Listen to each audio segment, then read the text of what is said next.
క్రీస్తునందు ప్రియమైనటువంటి సిద్ధాంత ప్రార్థనా మందిరములకు చేర్చబడినటువంటి స్త్రీ సమాజం వారికి ప్రబంధులకు దేవుని నామమున తెలియజేస్తున్నాను. ఇందాక తెలియజేసినట్టుగా మోస్ట్లీ నేను అందరికీ ఎలా తెలిసింది వచ్చి మా ఫాదర్ తెలిసింది వచ్చి ముఖ్యంగా నాకంటే ముందు మా ఫాదర్ బాగా తెలుసు.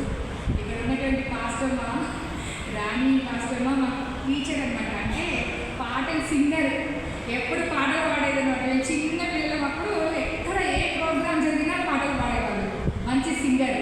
మరియమ్మ టీచర్ గారి కుమార్తె. అట్లా తెలిసి నాకు మా ఇంటి దగ్గరే మా ఇల్లు అనుకుని క్వార్టర్స్లోనే ఉండేవాళ్ళు. మంచి నాకు తెలుసు సిస్టర్ అక్కడే ఉండేవాళ్ళు, అలా తెలుసు. కానీ దేవుని నామం బట్టి దేవుని మహిమపరిచిన రీతిగా మనమందరం కూడా ఇక్కడ చేరి వచ్చినాము. ముఖ్యంగా మన స్త్రీల ప్రెసిడెంట్ గారు, మా అత్తగారు. నేను కొన్ని చోట్ల సువార్త సేవ చేస్తూ వస్తున్నాను.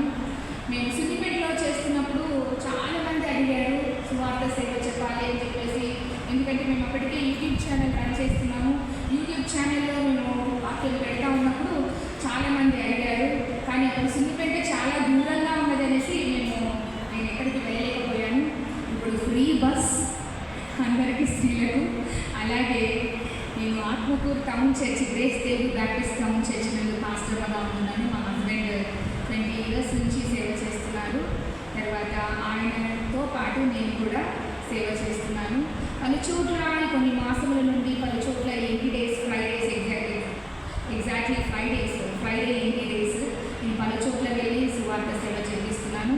అదేవిధంగా నేను మీ ముందు ఉండడానికి దేవుడు అవకాశం ఇచ్చాడు. దేవుడి నామముకి స్తుతి కలుగును గాక. అలాగే మీకు అందరికీ స్తోత్రము. మరి నేటి దినమున మనం చదువుకున్న వాక్య భాగము యోహాను సువార్త 12వ అధ్యాయము 24, 25, 26 వచనంలో చదువుకున్నాము. అంతకంటే ముందుగా మనం ఒక మాట చదువుకుందాం. మార్కు సువార్త 1వ అధ్యాయము 17, 18 వచనంలో. బైబిల్ అందరి దగ్గర ఉన్నది కాబట్టి ఎవరైతే పక్కన చదవగలుగుతారో వాక్యం అందించడానికి ప్రయత్నం చేయండి. మైక్ పెట్టుకున్నా వాక్యం అందించడానికి ప్రయత్నం చేయండి. ఎందుకంటే నేను బైబిల్ తీయాలంటే నా అర్థం తీయాలి, ఇలా స్టెప్స్ తీసి చదువుకోవాలి. ఏం పర్వాలేదు, మీరు దయచేసి ఎవరైనా అందిస్తే. మార్కు సువార్త 1వ అధ్యాయము 17, 18 వచనంలో చదివి వినిపించాల్సిందిగా మనం చేస్తున్నాను. యేసు నా వెంబడి రండి, నేను మిమ్ములను మనుషులను పట్టు జాలరులుగా చేసేదనని వారితో చెప్పెను. వెంటనే వారు తమ వలలు విడిచి ఆయనను వెంబడించిరి. ఇక్కడ ఎవరు సంభాషిస్తున్నారండి? యేసు ప్రభుల వారు శిష్యులతో సంభాషిస్తున్నాడు. శిష్యులతో ఏమని చెప్తున్నాడు? వారందరూ శిష్యులు చదువుకున్నవారా, వారు పండితులా కాదు, కానీ వారు చేపలు పట్టే జాలరులు. అటువంటి జాలరుల దగ్గరికి ఎవరు వెళ్ళారు? యేసు ప్రభుల వారు వెళ్ళారు. వెళ్ళి ఒక మాట చెప్పాడు. మీరు ఇంత కష్టపడుతున్నారు కదా, చేపలు పడుతున్నారు, మీరు వ్యాపారం చేసుకుంటున్నారు, కానీ మిమ్మల్ని నేను మనుషులను పట్టు జాలరులుగా చేస్తానని చెప్పాడు. దేవునికి స్తోత్రము కలుగును గాక. ఆమేన్. మనమందరము తెలుసుకోవాల్సింది ఏంటంటే నిన్ను నన్ను కూడా దేవుడు నేటి దినమున పిలుస్తున్నాడు. మనుషులను పట్టు జాలరులుగా చేస్తానన్నాడు. ఆ దేవుడు ఆనాడు శిష్యులకు చెప్పిన దేవుడు ఈనాడు నీతో కూడా మాట్లాడుతున్నాడు. ఏమంటున్నాడు? మనుషులను పట్టు జాలరులుగా చేస్తున్నాడు. ఏ ఉద్యోగమైనా ఉండొచ్చు, టీచర్ ఉద్యోగము, లేకపోతే డాక్టర్ ఉద్యోగము, లేకపోతే ఏదో ఒక బిజినెస్, లేదో ఏదో ఒకటి మన జీవితంలో చేస్తూ ఉండొచ్చు, ఏ వ్యాపారమైనా చేస్తూ ఉండొచ్చు. కానీ దేవుడు నీతో ఈరోజు అంటున్నాడు మనుషులను పట్టు జాలరులుగా చేస్తానన్నాడు. అంటే అర్థం ఏంటి? మన జీవితంలో దేవునికి పరలోక రాజ్యమునకు ఆత్మను రక్షించే భారం కలిగించే బిడ్డలుగా చేస్తానంటున్నాడు. నిన్ను నన్ను ఏ విధంగా వాడుకుంటాడు? మనుషులను పట్టు జాలరులుగా. అంటే ఈ లోకంలో తగ్గిపోతున్నటువంటి వారిని, ఈ లోకంలో పాపం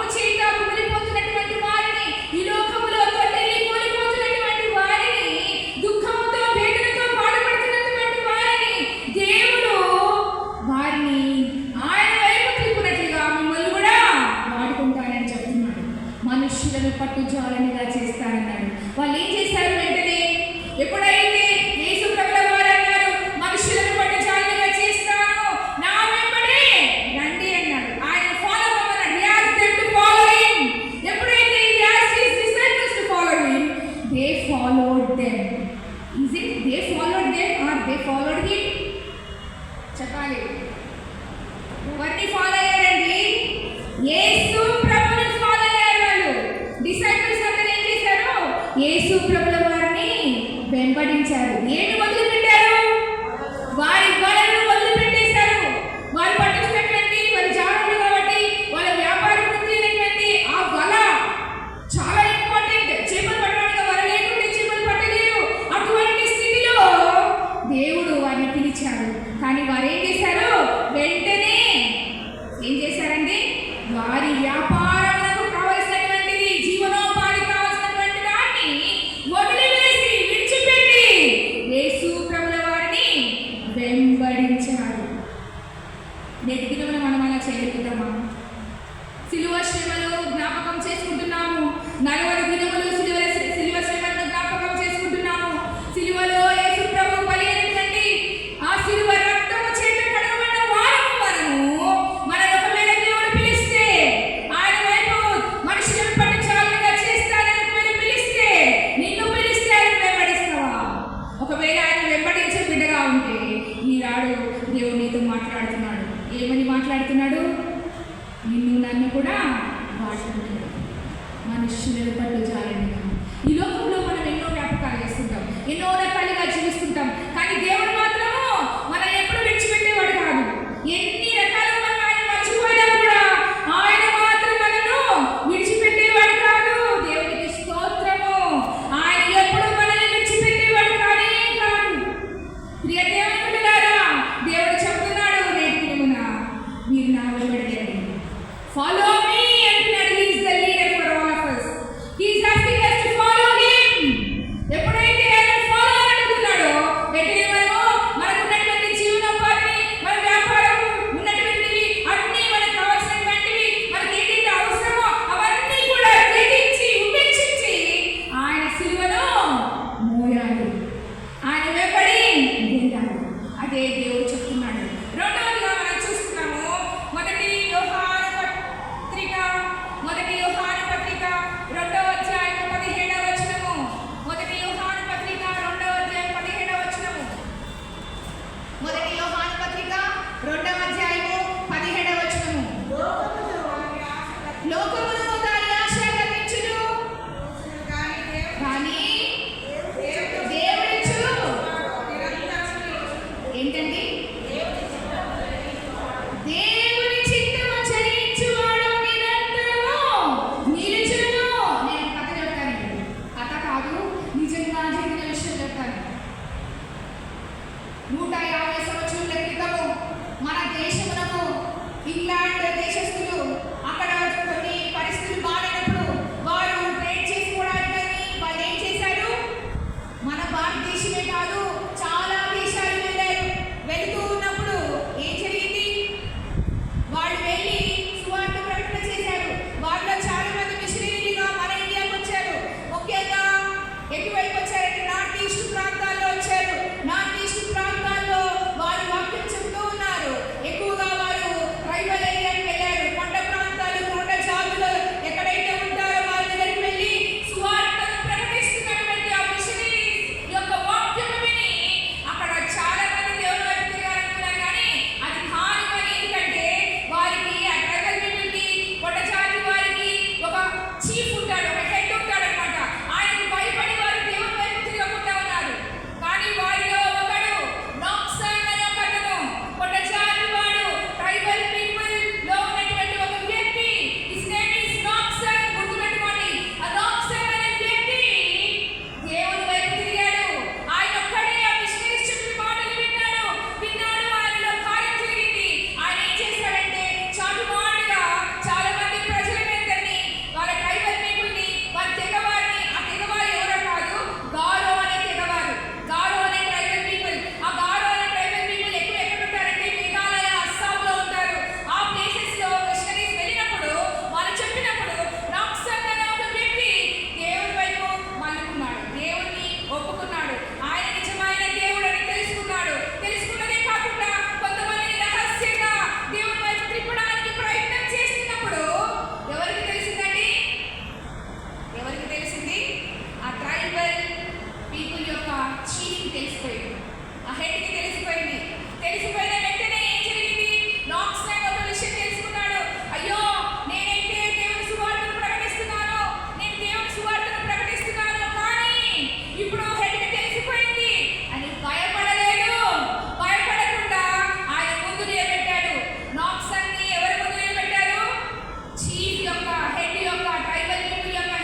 నేను ఇప్పుడు నీ పిల్లలిద్దరిని షూట్ చేయబోతున్నాను.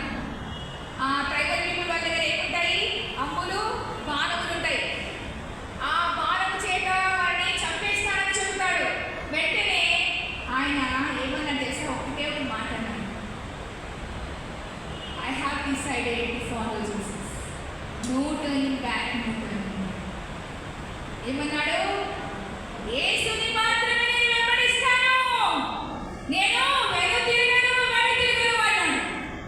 ఆ మాటకు వెంటనే అక్కడ ఆ చీఫ్ వారికి, చుట్టుపక్కల ఉన్నటువంటి వారికి అధికారం ఇచ్చేశాడు. వారిని బాణములతో చంపమని. ఇద్దరు కుమారులు ఆన్ ద స్పాట్ చనిపోయారు.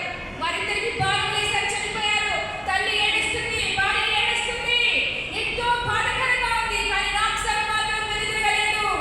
మరి ఇంకొక అవకాశం ఇస్తున్నాను, నువ్వు కనుక ఇప్పుడు యేసు ప్రభువుని వదిలిపెడితే నేను నీ భార్యను వదిలిపెడతాను, లేకపోతే ఆమెను కూడా చంపేస్తాను అన్నాడు.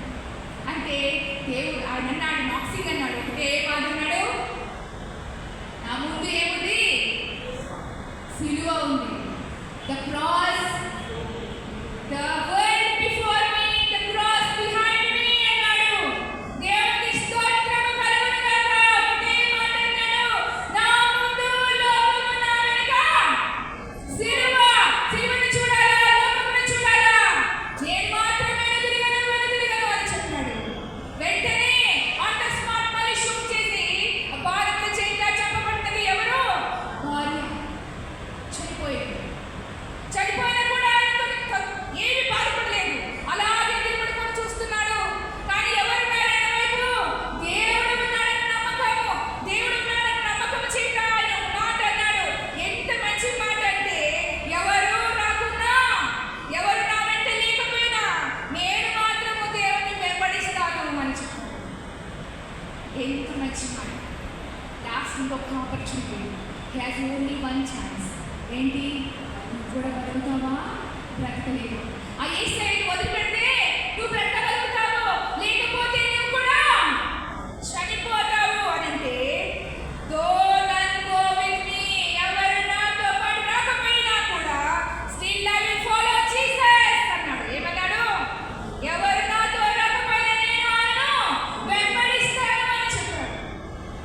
వెంటనే ప్రాణం ఆయన వైపు ఆన్ ద స్పాట్ అక్కడికి నాక్సన్ కూడా ప్రాణం విడిచింది. ప్రాణం విడిచిన వెంటనే జీవికి ఆశ్చర్యం అనిపించింది. ఏంటి అసలు పిల్లలు చనిపోతే ఆయన ఏమీ బాధపడలేదు, భార్య చనిపోతే బాధపడలేదు. మరి ఈయన చూడు ఎంతగా ఎవరో ఎక్కడో పుట్టినాడు. అతను ఆయన వైపు తిరిగాడంట. ఏంటి ఆయన ఏముంది అని ఒక్కసారి అటుపక్క తిరిగి కళ్ళ నిండా నీళ్ళు తెచ్చుకొని, నేను కూడా ఫాలో జీసస్ అన్నాడు. దేవునికి స్తోత్రం కలుగును గాక. ఆమేన్, ఆమేన్. ఒకటే మాట, చీఫ్ మార్చబడ్డాడు. ఎవరి వల్ల? నాక్సన్ వల్ల. ఆనాడు నాక్సన్ పలికిన మాటలు ఏమన్నాడు? నేను వెనుతిరగను, ఐ విల్ ఫాలో జీసస్. ఆనాడు శిష్యులు అన్నారు, వారు ఆ వలను విడిచిపెట్టి, వారి జీవనోపాధి విడిచిపెట్టి వారు ఎక్కడికి వెళ్ళారు? యేసు ప్రభువును వెంబడించడానికి వెళ్ళారు.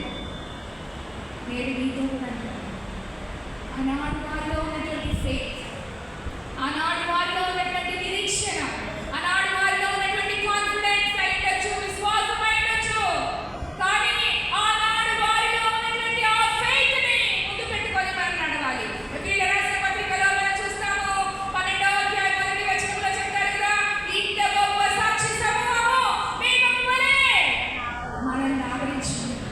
అంటే 11వ వచనంలో ఎంతో మంది విశ్వాసుల గురించి వ్రాయబడిన జీవ గ్రంథమందు, బైబిల్ గ్రంథమందు, పరిశుద్ధ గ్రంథమందు వ్రాయబడినటువంటి ఆ విశ్వాసుల గురించి 11వ వచనం అంతా చెప్పి అపొస్తలుడైన పౌలు 12వ అధ్యాయంలో 1వ వచనంలో అన్నాడు, ఇంత గొప్ప సాక్షి సమూహం. ఎంతమంది ఉన్నారు? ఎంతమంది విశ్వాసులు ఉన్నారండి? మన ముందు కూడా చాలా మంది ఉన్నారు. ఇప్పుడు కూడా చాలా మంది విశ్వాసులు ఉన్నారు. చాలా మంది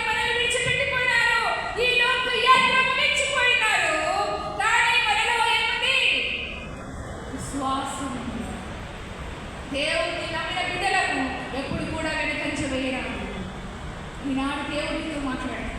ఈ సిలువ ధ్యానం గురించి ఒక మాట. యేసు ప్రభువు సిలువలో లేనప్పుడు ఒక మాట అన్నాడు, అమ్మా ఏం చేయాలన్నాడు?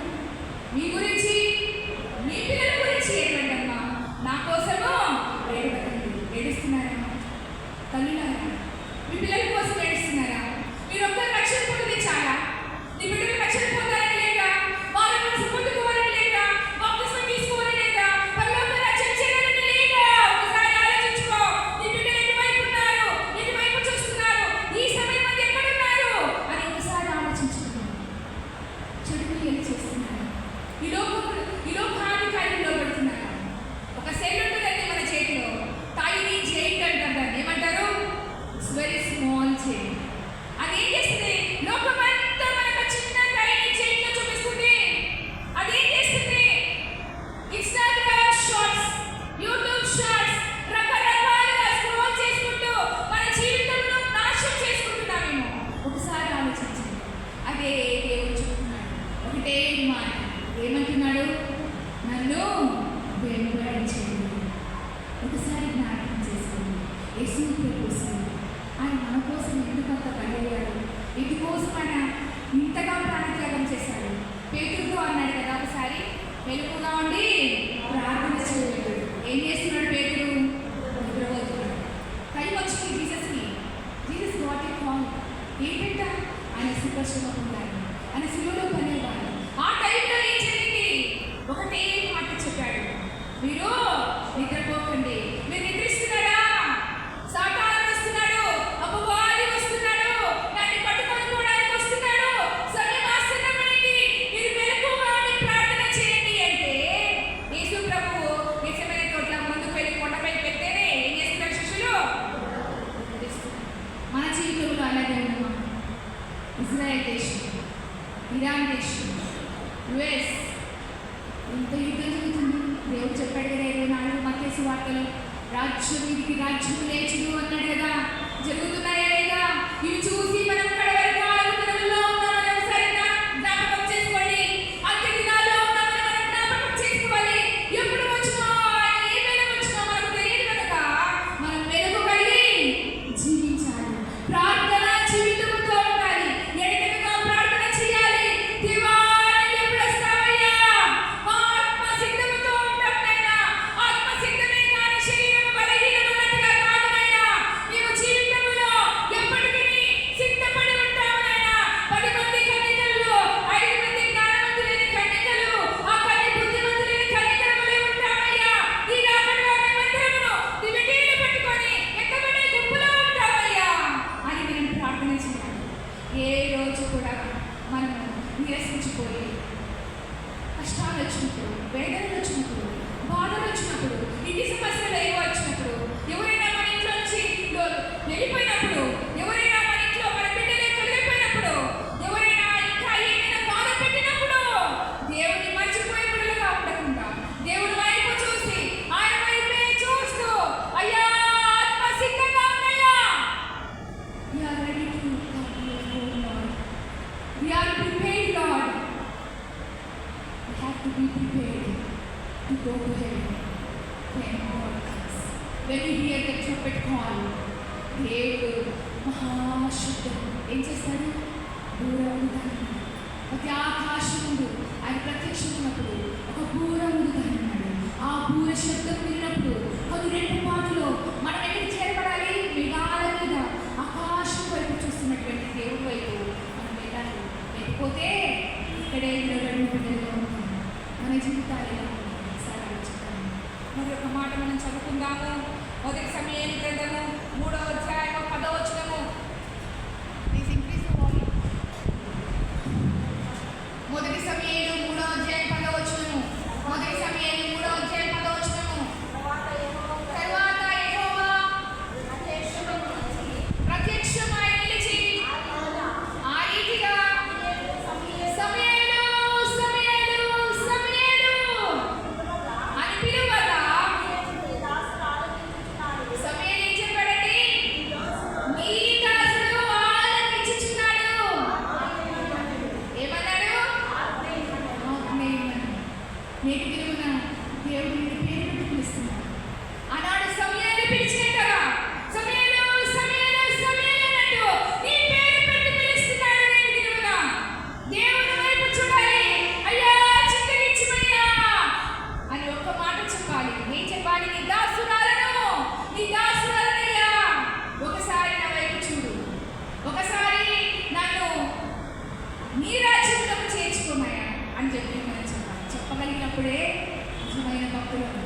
సమూయేలు చిన్న వయస్కుడు కదా, చిన్న బిడ్డ.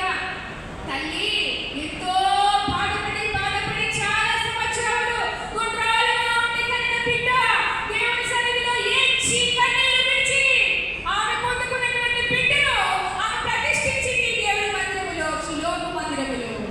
ఆ చిన్న బిడ్డ అక్కడే యాజకుడి దగ్గర ఉంటున్నాడు. దేవుడే పిలిచాడు. ఇప్పుడు తెలుస్తున్నాడు, ఈ పేరు తెలుస్తున్నాడు. ఎవరి బిడ్డని ఆలోచించాడు. దేవుడు ఒక్కసారి పిలుస్తాడు. ఒకరోజు there is a time for everything, right? దేవుడు ప్రతి ఒక్కదానికి సమయం పెట్టాడు. నన్ను పిలిచినప్పుడు నన్ను పిలుస్తున్నాడు. నీటి గిరం నన్ను పిలుస్తున్నాడు. 3 సార్లు కాదు, ఎన్నిసార్లు పిలిచింటాడో. ఇప్పటికి దేవుడు ఎన్నిసార్లు పిలిచింటాడు, ఎన్నిసార్లు ఆయన పిలిచింటే మనం వెనుదిరగలేదో ఒకసారి ఆలోచించాలి. ఆనాడు నాక్సీ నేను వెనుదిరగను అన్నాడు కదా. అలాంటి చింత మనలో మనం అలాగే జీవిస్తున్నామా? లేకపోతే మనం కూడా శిష్యులు అన్నాడు ఒకరోజు పేతురు ఏమన్నాడు, యేసు ప్రభు సిలువకు ఎక్కుతున్నప్పుడు, ఆయన సిలువ శ్రమలు పొందుతున్నప్పుడు పేతురు ఏమన్నాడు, నేను ఎరుగనని పుట్టినాడు కదా. అలాంటి చింత మనకున్నా, అటువంటి చింత మనకున్నా మనం యేసు ప్రభుని అందరం బిడ్డలమైతే యేసు ప్రభు సిలువ శ్రమల్లో పాలుభాగస్వాములవుతాము. ఆయన ఉపేక్షించే బిడ్డలుగా ఉంటాము. మరి ఒక మాట చదువుకుందాం. లూకాసు వార్త 14వ అధ్యాయం 26, 27 వచనములు. లూకాసు వార్త 14వ అధ్యాయం 26, 27 వచనములు.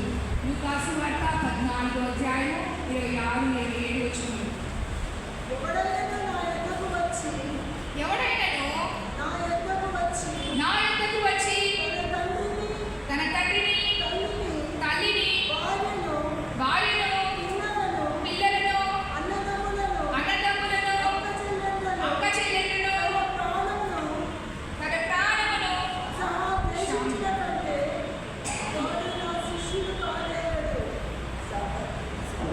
మరొకసారి లూకాసు వార్త ఎవడైనాను నా యొద్దకు వచ్చి తన తండ్రిని, తల్లిని, భార్యను, పిల్లలను, అన్నదమ్ములను, అక్కచెల్లెళ్ళను, తన ప్రాణమును సహా ద్వేషించకుంటే వాడు నా శిష్యుడు కానేరడు. ఎంత మంచి మాట చెప్పాడు కదా ఇక్కడ. దేవుడు మనతో మాట్లాడుతున్నాడు నేటి దినంలో కూడా.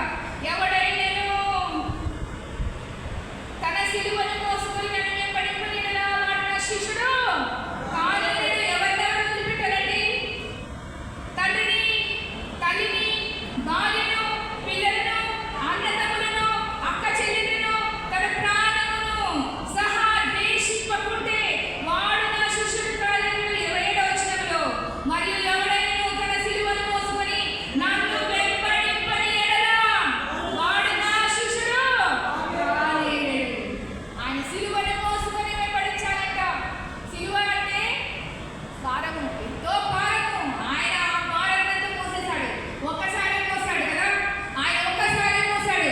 మరి ఎందుకు దేవుడు ఇక్కడ శిష్యులకు చెప్తున్నాడు, ఎవడైనా నా సిలువను మోయకపోతే వాడు ఎవరింట నన్ను వెంబడింపనియడలా వాడు నా శిష్యుడు కానేరడు. కానీ నేటి దినం మీతో కూడా చెప్తున్నట్టు ఆనాడు నాక్సీ అన్నాడు, ట్రైబల్ ఏరియా చీఫ్తో అన్నాడు, నేను ఎవరినైనా వెళ్ళకపోయినా, ఎవరినైనా ఫాలో అవ్వకపోయినా నేను మాత్రం వేసే మాత్రమే ఫాలో అవుతాను. ఆయన నిజమైన శిష్యుడు. నిజమైన శిష్యుడు ఎవరు? ఎవరైతే ఆయన సిలువను చేస్తారు, ఎవరైతే ఆయన సిలువను మోస్తారో, ఎవరైతే ఆ సిలువను గురించిన వార్తను ప్రకటిస్తారో వారి ఆయన శిష్యులు. లేకపోతే ఆ శిష్యులు కాదంట, ఆయన శిష్యులు కాదంట. అందుకనే అంటున్నాడు కదా, ఎవడైనా నన్ను వెంబడింపుకోవాలనే కదా వారు నా శిష్యులు. ముఖ్యంగా ఏది వెంబడించాలి? సిలువను వెంబడించాలి. ఆ సిలువని జ్ఞాపకం చేసుకుందాం. నేటి దినం నా సిలువని జ్ఞాపకం చేసుకుందాం. యేసు ప్రభు పంచకాయలు ఎందుకోసం అన్నాడు? ఎందుకోసము ఆ పంచకాయలు అన్నాడు? మేకల యొక్కలు, కోడల యొక్కలు, ఎడ్ల యొక్కలు రక్తం వలన మనకు ఏమి రాదు? పాప క్షమాపణ. కానీ యేసు ప్రభు యొక్క సిలువ రక్తము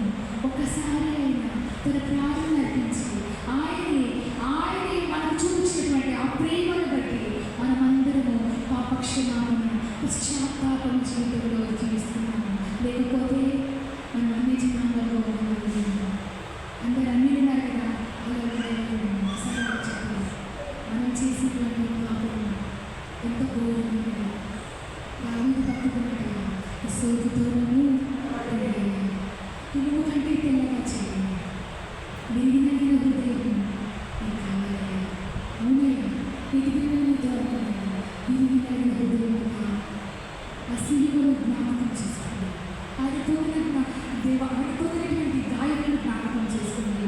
ఆయన పొందిన గాయాల చేత స్వస్థతలోని నమ్మను. ఆయన నోట ఏ కపటము లేదు.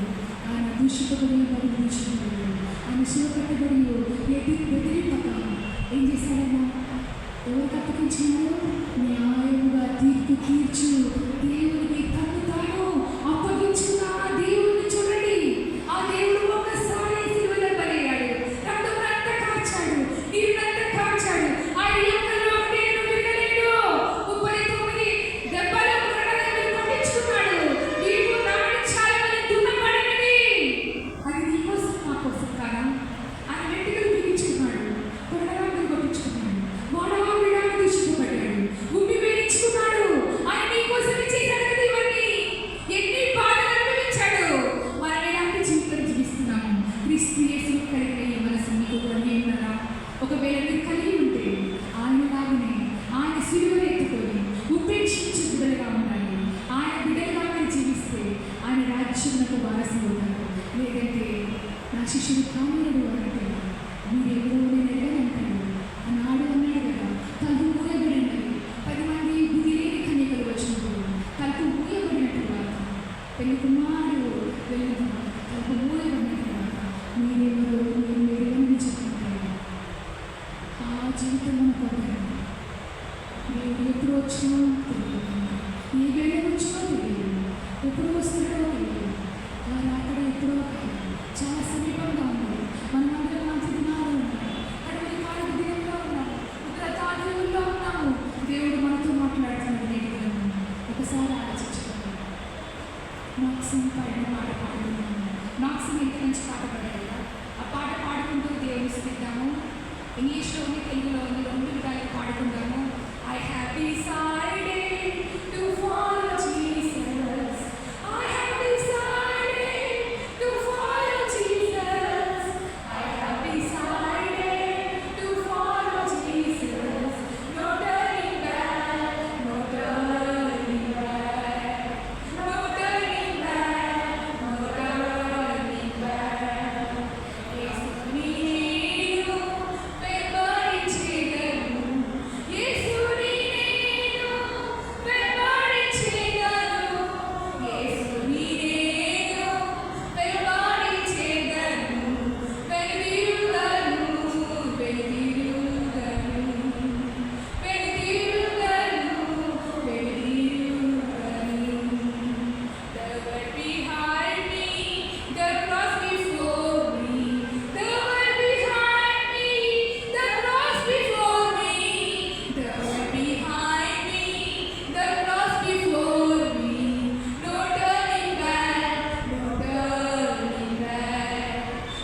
సంఘాలు స్థాపబడ్డాయి. దేవునికి స్తోత్రం కలుగుతాయి. ఆమేన్. దేవుడు అంటున్నాడు, నిన్ను కూడా వాడుకుంటాడు. ఎలా వాడుకుంటాడండి? ఆయనను వెంబడించాలి. ఏ మొదలుపెట్టి వెంబడించాలి? శిష్యులు వారి వ్యాపార జీవితము, వారి జీవనోపాధి మొదలుపెట్టి యేసు ప్రభువును వెంబడించారు కనుక మీరు కూడా అంటే ఇప్పుడు మా జీవనోపాధితో వదిలిపెట్టుకోవాలా? అది కాదండి అర్థము. అంటే మనం ఎక్కువగా దాని మీద ప్రేమ చూపిస్తున్నామేమో, ఎక్కువగా దాని మీద మక్కువ చూపిస్తున్నామేమో, డబ్బు మీద ఆశ చూపిస్తున్నామేమో, ఆస్తి అంతస్తుల మీద ఆశ చూపిస్తున్నామేమో, మేడల మీద మిద్దెల మీద ఆశ చూపిస్తున్నామేమో, బంగారం మీద ఆశ చూపిస్తున్నామేమో, ఈ లోక సంబంధమైన వాటి మీద ఆశ చూపిస్తున్నామేమో. దేవుడు చూస్తున్నాడు.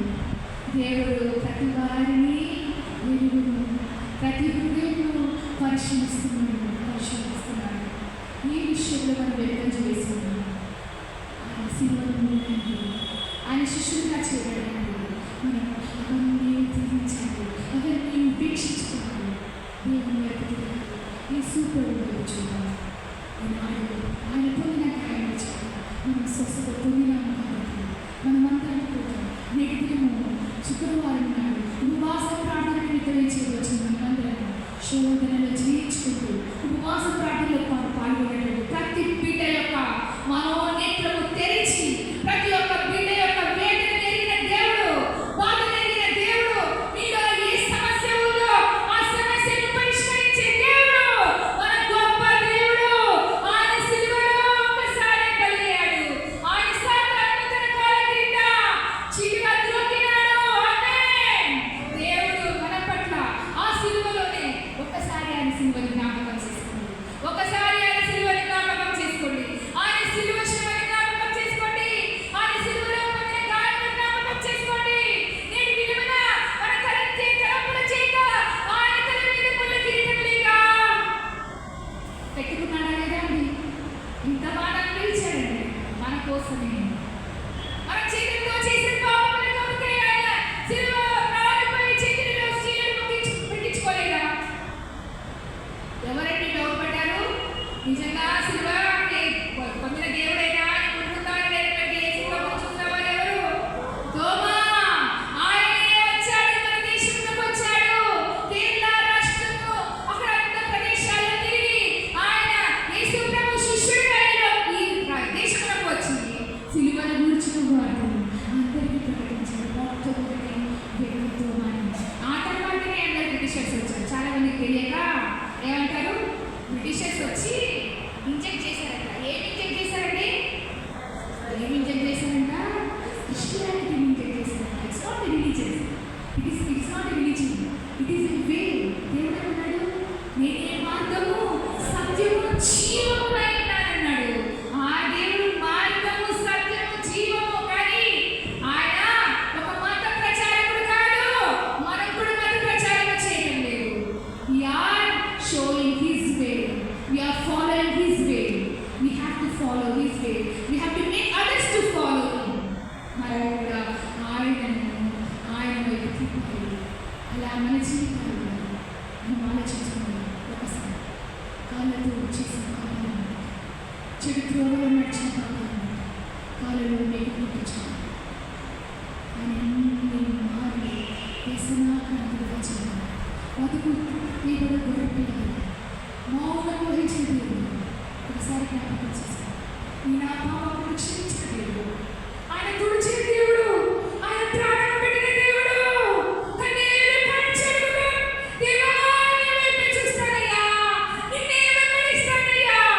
ఆనాడు శిష్యులను వెంబడించినట్టు మేము కూడా వెంబడిస్తామయ్యా. మనం చదువుకున్న మూలపాటి భాగం ఒకసారి చదివి వినిపిస్తారా? మనం చదువుకున్న మూలపాటి భాగం ఒకసారి చదివి వినిపిస్తారా? ఏంటండి మనం చదువుకున్న మూలపాటి భాగము? యోహాను సువార్త 12:24-26 గోధుమ గింజ భూమిలో పడి చావకుండిన ఎడల అది ఒంటిగానే ఉండును, అది చచ్చిన ఎడల విస్తారంగా ఫలించును. తన ప్రాణమును ప్రేమించువాడు దానిని పోగొట్టుకొనును, ఈ లోకంలో తన ప్రాణమును ద్వేషించువాడు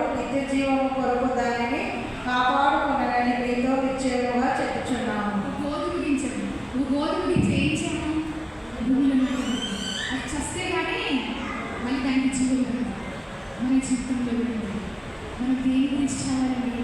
పాపం విషయంలో చనిపోవాలి, పాపం విషయంలో చనిపోవాలి. మరి నీతిమంతులుగా మనం చేయాలి, చచ్చిపోయి మళ్ళా బ్రతకాలి, చనిపోవాలి. మనం చేసే పాపాల విషయంలో చనిపోదాము, చనిపోయి మళ్ళా బ్రతుకుదాము. అదే బాప్తిస్మము, మారు మనస్సు, నీతిమంతులుగా చేయబడతామండి. దేవుడు నమ్మకుండా ఇంకా ఉన్నవారు ఒకసారి ఆలోచించుకోండి. గోధుమ గింజ చచ్చిపోయింది కానీ మళ్ళా దానికి జీవం లేదు. అటువంటి జీవితం మనది కూడా. మన పాపము జీవితంలో ఒకసారి వదిలిపెడతాం, చచ్చిపోవాలను. వీళ్ళ అపరాధముల చేతను, పాపముల చేతను చచ్చిన వారు అని ఎఫెసీయులకు రాసిన పత్రిక 2వ అధ్యాయం 1వ వచనంలో అన్నట్టుగా మనము పాపముల చేత చచ్చిపోతున్నాము. అదే 7వ వచనంలో 2:7 ఏమన్నాడు? ఆయనతో పాటు కూర్చుండబెట్టాడు. ఎంత మాట! దేవుడికి స్తోత్రం కలుగుగాక. మన జీవితాల్లో దేవుడు అటువంటి స్వాస్థ్యం, ఒక లోకరాజ్యం మనకి ఇవ్వనే ఉన్నాడు. లేకపోతే మన మీతో ఒక మాట చెప్తాను, హృదయం తలుపులు తెరుచుకుని దేవుడు మీతో ఆయన సహవాసం చేయగలిగాడు. ప్రకటన గ్రంథం 3వ అధ్యాయం 7వ వచనంలో చూస్తాం. 27లో తలుపు, ఇదిగో నేను తలుపు వద్ద నుండి పట్టుచున్నాను, ఎవడైనా. ఎంత మంచి మాట అండి! ఆయన ఏం చేస్తాడంట? ఆయనతో పాటు కూర్చోబెట్టుకొని ఆయనతో పాటు సహవాసం చేపిస్తాడంట. భోజనం పలుకు చుట్టూ మనం ఆయన చుట్టూ కూర్చుంటామంట. ఇంత ఆధిక్యత మనకి ఇచ్చాడండి. ఈ లోకం ఏంటండి? ఈ లోకంలో మన పిల్లలతో సంతోషంగా తింటాము, మన పిల్లలతో సంతోషంగా జీవిస్తాము, మన బంధువులతో సంతోషంగా జీవిస్తాము, ఒకే వాళ్ళ మీద ఒలివ మొక్కలవలే ఉంటాము అని తెలుసు. కానీ అంతకంటే ఎక్కువగా ఎక్కడ? పరలోక రాజ్యములో మనము ఆయనతో కూడా భోజనపు బల్ల ఎదుట కూర్చుంటాము. ఇటువంటి వాక్యము ధన్యత మనకిచ్చాడు. ఆ దేవుడు మీకు విశ్వాసం ఇచ్చుకుంటారు. ఇప్పుడు కూడా వెనుకంజలేయండి, తొట్టిల్లుకండి. విశ్వాసం ఎంతవరకు కాపాడుకోవాలి? చివరి వరకు కాపాడుకోవాలి, తుది శ్వాస వదిలి వరకు కాపాడుకోవాలి. నా తల్లి లోకయాత్ర ముగించింది. I lost my mother last year December 29th. నేను అనుకోలేదు. మా అమ్మ చాలా పని చేసిందండి, దేవుడి సేవ చేసింది, సేవకులకు భోజనం చేసి పెట్టింది ఈ చేతులతో. ఎంతో మందిని ఆదరించింది. మధ్యాహ్నం భోజనం టైం కరెక్ట్గా దేవుడు వచ్చినట్టుగా సేవకులు మా ఇంటికి వచ్చేవాళ్ళు. ఆ టైంకి ఉన్న భోజనం పెట్టి ఉపవాసం ఉన్నది. ఎన్నో వాళ్ళు ఉపవాసం ఉన్న మా తల్లి ఇలాగ యాత్ర ముగించినప్పుడు నాకు తెలిసి వచ్చింది. అవును కదా, ఆమె చేసే సేవ ఎంతో గొప్పది. ఆమె చనిపోయిన తర్వాత we talk about her, right? ఆమె క్యారెక్టర్, ఆమె క్రియలని ఎవరు మాట్లాడుకుంటాము? చనిపోయిన తర్వాత జ్ఞాపకం చేసుకుంటాము. మనమందరం అంతే. ఈ లోక యాత్ర ముగించినటువంటి వారిని మనం ఎప్పుడు జ్ఞాపకం చేసుకుంటాము? ఈ లోకంలో జీవించినప్పుడు కాదు, చనిపోయిన తర్వాత ఇలా ఉంది, ఇలా చేసింది, ఇలా చేసింది. బైబిల్ గ్రంథం నేను చదవకపోతే వదిలిపెట్టేది కాదు.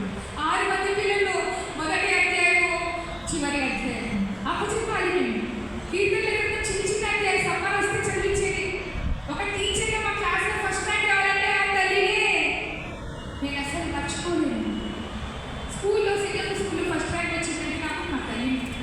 అంత గొప్ప తల్లి, అంతగా ప్రేమించింది నా తల్లి. 6 మంది బిడ్డలు ఈక్వల్గా ప్రేమించింది.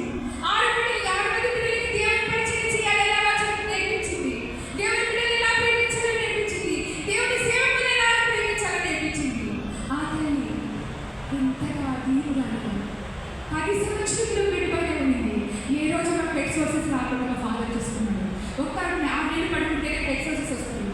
కానీ ఆమె పెట్ సోర్సెస్ 10 years రాలేదు. దేవుడు అలా కాకుండా అంత నీటిగా పెట్టేవాడు మా ఫాదర్, అంత నీటిగా చూసుకున్నాడు మా తల్లి. సేవలో ఎంతో బాగా అనుభవించాడు, సేవలో ఎన్నో శోధనలు అనుభవించాడు. అయినా వారు సేవలు వదిలిపెట్టేవారు కాదు. ఏ రోజు కూడా పొట్టకూటి కోసం ఈ శాప ప్రశ్నట్టుగా మా తల్లిదండ్రులు ఎప్పుడు లేరు. వారి ఆకలి మార్చుకొని, కడుపు మార్చుకొని ఇద్దరు సేవకులు పెట్టిన బిడ్డలు. ఎంతో మంది సేవకులు ఆదరించినారు. అందుకని మా నాన్న ఇంకా సేవ ప్రతిఫలము ఇంకా ఆయన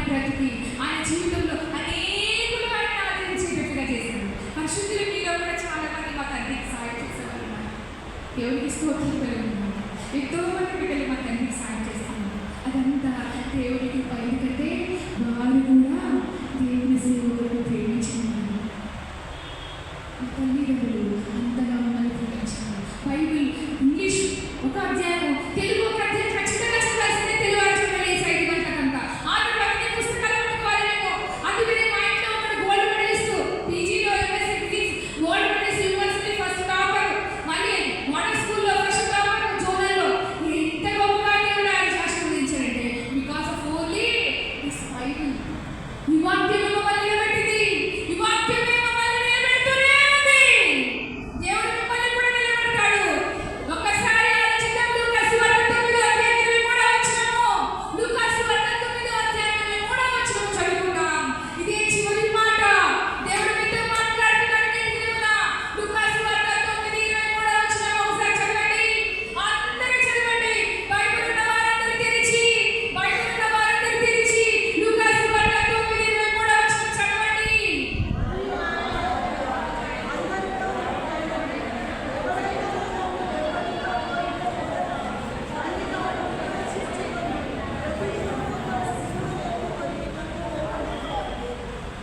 ఎంత మంచి మాట అండి. లూకాసు వార్త 9:23లో ఏమని రాయబడింది? ఏం చేయాలంట మనము?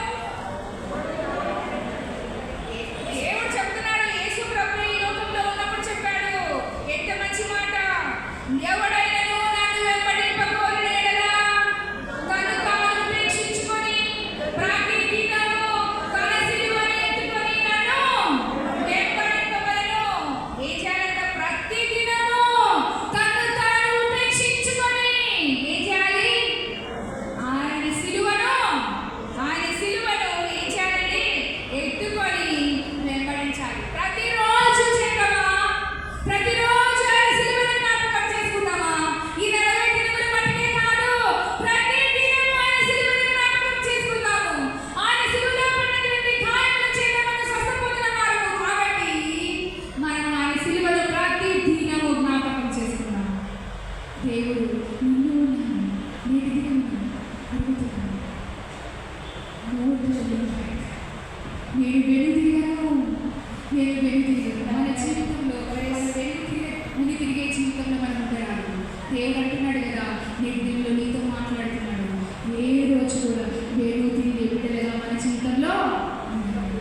దేవుడు మన పక్షాన ఉన్నాడు. అందుకోసమే ఒక మాట గుర్తుపెట్టుకొని, ఈ మాట జ్ఞాపకం పెట్టుకొని ప్రతిదినం ఏం చేయాలి?